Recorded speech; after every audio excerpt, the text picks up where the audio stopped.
Welcome back to another edition of Coffee Time with TD. Happy Friday. That's right, the weekend is here. Move over, Rova, and let TD take over.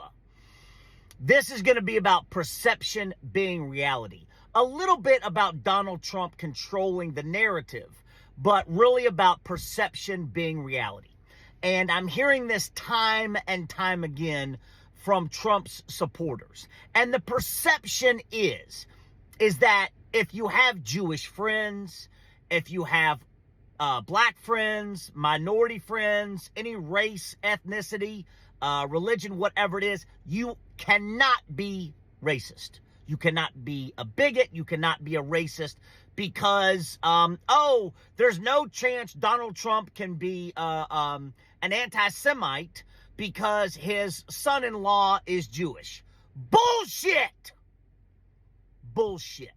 What's on a person's face is not always what's in their heart. The perception is that, this is not what Trump meant. This is not what Trump said. So many of Trump's co-workers are Jewish. His son-in-law is Jewish. He loves black people. He's got black people who work for him. All these things that's the perception. The reality is that hate is in his heart. Because all you have to do is look at what he says. Listen, that's all I ever ask you to do. Pay attention to what people say and do and believe them. That's it.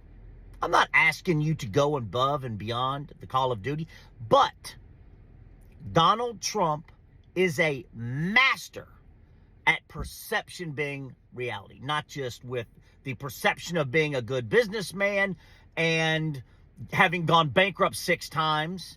I mean, what type of fucking donkeys want someone to come in and fix the country who's gone bankrupt 6 times? But the perception is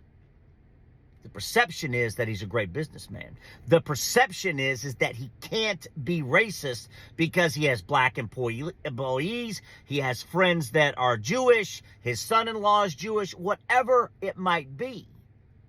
But what's in his heart is hate. But you have people that go on and say, I know Donald Trump. He has Jewish friends, Jewish co-workers, but he quotes Hitler. He uses Hitler rhetoric.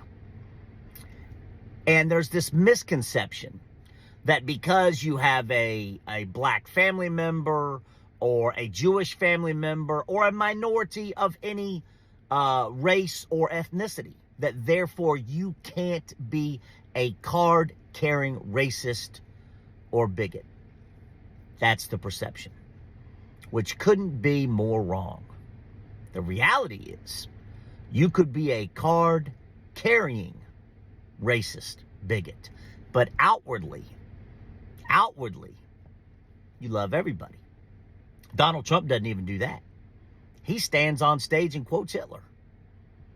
And then people have the audacity to say, he loves Jewish people.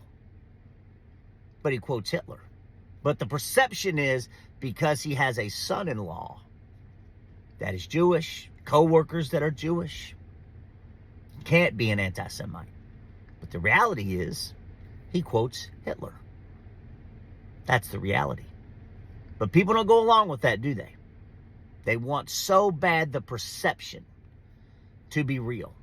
It's like if they're a priest, the perception is they got to be a good person. No. The perception is if you're a police officer, you have to be a good person. No. The perception is if you're a doctor, you have to be a good person. No. The overwhelming majority of people are not good. That's a fact. Sad, but it's true. And Donald Trump is a master at perception being reality. Perception is good businessman, reality, gone bankrupt 7 times. Perception is, he can't be an anti-Semite. I actually heard somebody on CNBC the other day saying, I've known Donald Trump, he was Jewish. I've known Donald Trump for years and he has lots of Jewish friends, so he can't be Jewish. You can't make this level of stupid up. These are people who can't close a fucking door. All I ask you, when people show and tell you who they are, believe them. And this perception that he can't be a card-carrying racist bigot, that's not reality. The reality is that he can be. Just because he's got a son-in-law that's Jewish, stands on stage and quotes Hitler. Uses Hitler rhetoric. All I'm asking you is to believe what the reality is, not what the perception is. Please. Grande Beso, have a great weekend. I'll see you tomorrow. Lots of love, light, hope, peace, and joy. Be in the fight to win the fight. And most importantly, when you can, help people. Be a good person. And fight like hell these last couple of weeks. Fight like hell. Don't take more than you need. And fight like hell. Be in the fight to win the fight. Grande Beso.